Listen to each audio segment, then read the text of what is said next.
अगस्त 2005 में 5 दोस्तों ने डिसाइड किया कि वो एक अंडर वाटर केव को एक्सप्लोर करेंगे, जो कि ऊटा के प्रोवो के वाई माउंटेन में एक अननोन केव है जिसका nickname cave of death है। ये 5 लोग इस बात से अनजान थे कि केव के अंदर एक खतरनाक खतरा उनका इंतजार कर रहा है। ये केव के अंदर गए तो 5 लोग थे, लेकिन वापस सिर्फ एक ही आया।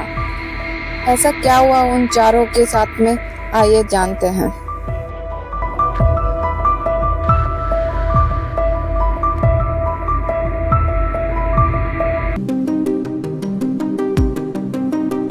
17 अगस्त 2005 को एक डांस ग्रुप के 5 मेंबर डिनर करते हुए ये डिसाइड करते हैं कि वो एक सीक्रेट केव को एक्सप्लोर करेंगे, जो कि यूटा के प्रोवो यूएस कैंपस के बगल के वाई माउंटेन में स्थित एक अनजान केव है जिसका कोई भी नाम नहीं है। लेकिन वहाँ के स्टूडेंट इस केव को गोलम केव या केव ऑफ डेथ यानी मौत की गुफा कहते हैं, जिसे कुछ साल पहले ही 2 लोगों ने ढूंढा था।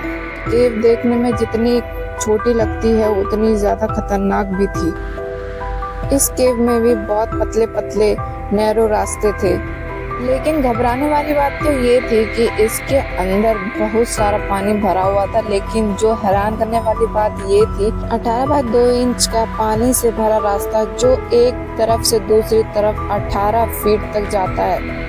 इस केव में जाने के लिए पहले वाई माउंटेन में हाइकिंग करना पड़ता था। इस केव का एंट्रेंस देखने में बहुत पतला और डरावना था। केव के एंट्रेंस पे भी पानी भरा हुआ था। केव के अंदर पानी भरा होना ही इनके लिए इंटरेस्टिंग था। सुबह के 2 बजे ये 5 लोग माउंटेन पे हाइकिंग करके केव के पास पहुंच जाते हैं। इन 5 लोगों में से सबसे पहले थी जेनिफर, जो कि पहले भी पानी से भरी हुई केव को एक्सप्लोर कर चुकी थी। जेनिफर ने ही अपने दोस्तों को राजी किया था केव को एक्सप्लोर करने के लिए। बाकी दोस्त थे Ariel Singer, Black Donor, Scott MC, Donald और 5वां फ्रेंड था जोसेफ जिसने कि डिसाइड किया था कि वो केव के अंदर नहीं जाएगा, वो केव के बाहर इन चारों का वेट करेगा। ये 5 दोस्त सुबह 2 बजे के करीब केव के पास पहुंच जाते हैं। केव के पास पहुंचने के बाद इन्होंने थोड़ा सा सुबह होने का वेट किया ताकि सुबह की रोशनी की वजह से केव के अंदर का अंधेरा थोड़ा कम हो जाएगा।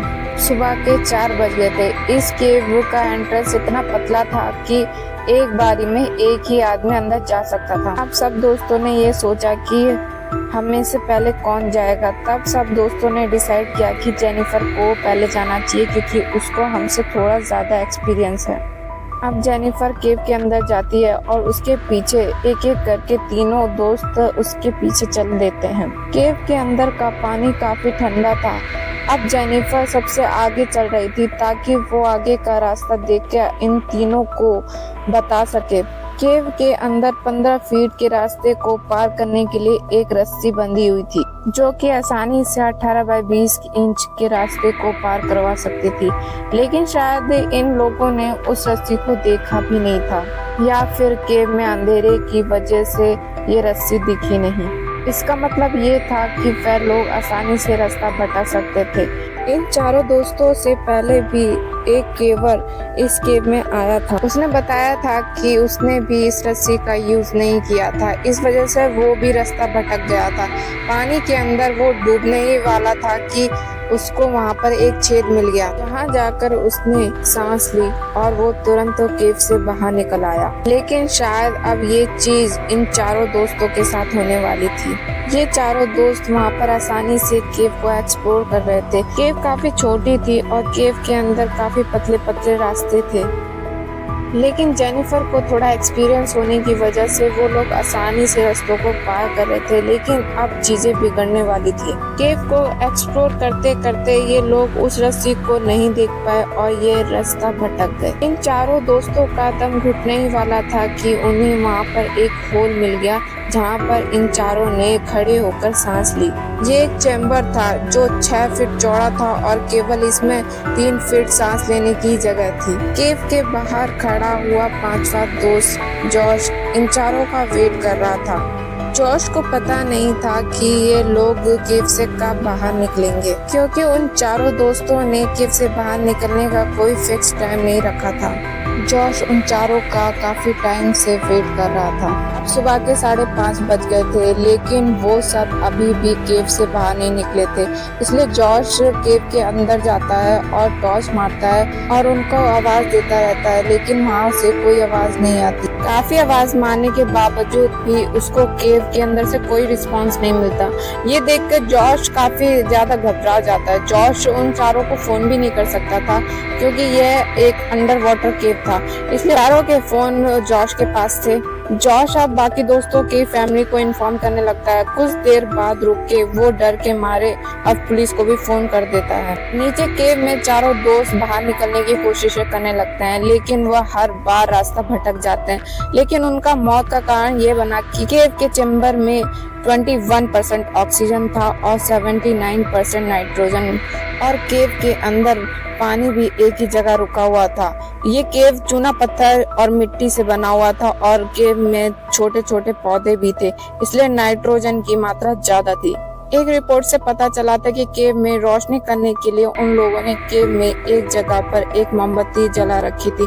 मोमबत्ती का धुआं कार्बन डाइऑक्साइड गैस केव में ऑक्सीजन की मात्रा को कम कर रहा था। वह चारों एक छोटे से हॉल में रुके हुए थे, जहां उन्हें सांस लेने में प्रॉब्लम होने लगी थी। उन चारों के लिए बेहतर था कि उन्हें जल्दी से जल्दी इस केव से बाहर निकलना था, क्योंकि वो लोग अगर इस केव में थोड़ी देर और रुकते तो उनके दम घुटने से मौत हो जाएगी। लेकिन उनके लिए सबसे बुरी बात तो यही थी कि वो उस जगह पर थे जहां से निकलने के लिए उन्हें 18 बाय 20 इंच के रास्ते को पार करना था। रास्ता पतला होने के कारण उनको एक एक करके बाहर निकलना था। सबसे पहले जेनिफर जाने का फैसला लेती है। इस टाइम तक केव में 10 से 12% की ऑक्सीजन थी, इसीलिए वो केवल 60 सेकंड तक ही अपनी सांस रोक सकते थे। केव से बाहर निकलते टाइम जेनिफर को वो रस्सी नहीं मिलती, जिससे कि वो आसानी से केव से बाहर निकल सकती थी। जब उसे रस्सी नहीं मिली तो वो वहीं रुक जाती है और केव में बहुत कम ऑक्सीजन होने की वजह से उसका माइंड काम करना बंद कर देता है। थोड़ी देर बाद जेनिफर पानी में बेहोश हो जाती है और वो केव के एक अनजान जगह चली जाती है। बाकी तीनों को लगता है कि जेनिफर शायद केव के बाहर निकलने में सक्सेसफुल हो गई है, इसलिए बाकी लोग धीरे धीरे एक एक करके बाहर निकलने की कोशिश करने लगते हैं। लेकिन उनके साथ भी वही होता है जो जेनिफर के साथ हुआ था। उनको भी रस्सी नहीं मिलती, जिससे वो बाहर नहीं निकल पाते। अब उस होल के अंदर चौथा और लास्ट केवर था। उसको शक हो जाता है कि बाकी तीनों के साथ कुछ ना कुछ तो हुआ है, वरना वो उसको आवाज तो जरूर देते। लेकिन उसे ये नहीं पता था कि उन तीनों के साथ आखिरकार हुआ क्या है। केव में ऑक्सीजन की मात्रा धीरे धीरे कम होती जा रही थी। चौथे दोस्त की भलाई इसी में थी कि वो बिना सोचे समझे तुरंत उस केव से बाहर निकले। लेकिन जैसे ही वो उस रास्ते से बाहर निकलने की कोशिश करता है, उसके साथ भी वही होता है जो इन तीनों के साथ में हुआ था। केव के बाहर अब रेस्क्यू टीम आ गई थी और उन्हें ये बात पता थी कि केव कितना खतरनाक है, इसलिए वो सबसे पहले केव से पानी निकालने के लिए केव में पाइप लगा देते हैं। रेस्क्यू टीम को केव का काफी एक्सपीरियंस होता है, इसलिए उन्हें पता था कि ऐसे केव में ऑक्सीजन की मात्रा बहुत कम होती है, इसलिए वो केव के अंदर ऑक्सीजन गैस से ऑक्सीजन डालने की कोशिश करने लगते हैं, ताकि अगर वह चारों दोस्त केव में जिंदा है तो ऑक्सीजन की कमी ना हो। केव से काफी हद तक पानी निकल जाने के बाद वह जब केव के अंदर जाते हैं तो वहां का मंजर देख के हक्के पक्के रह जाते हैं, क्योंकि उस टाइम तक उन चारों में से कोई भी जिंदा नहीं था। उन चारों की मौत हो चुकी थी।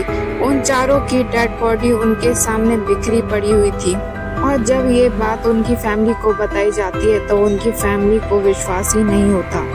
जेनिफर के पिता बताते हैं कि जेनिफर एक अच्छी बेटी थी। जेनिफर एक डांसर और एक मॉडल बनना चाहती थी, लेकिन उनका सबसे बड़ा खुलासा जेनिफर की मां ने किया। जेनिफर की मां बताती हैं कि ब्लैक डोनर जेनिफर एक दूसरे को डेट कर रहे थे।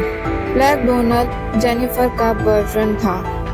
ब्लैक के पिता नहीं थे, वो अपनी माँ का एकलौता बेटा था। जेनिफर की मॉम ने बताया कि ब्लैक की मदर जेनिफर की मॉम के साथ एक स्टेट कॉलेज में काम करती हैं, लेकिन ब्लैक डोनर के मर जाने के बाद उनकी माँ अकेली पड़ गई थी।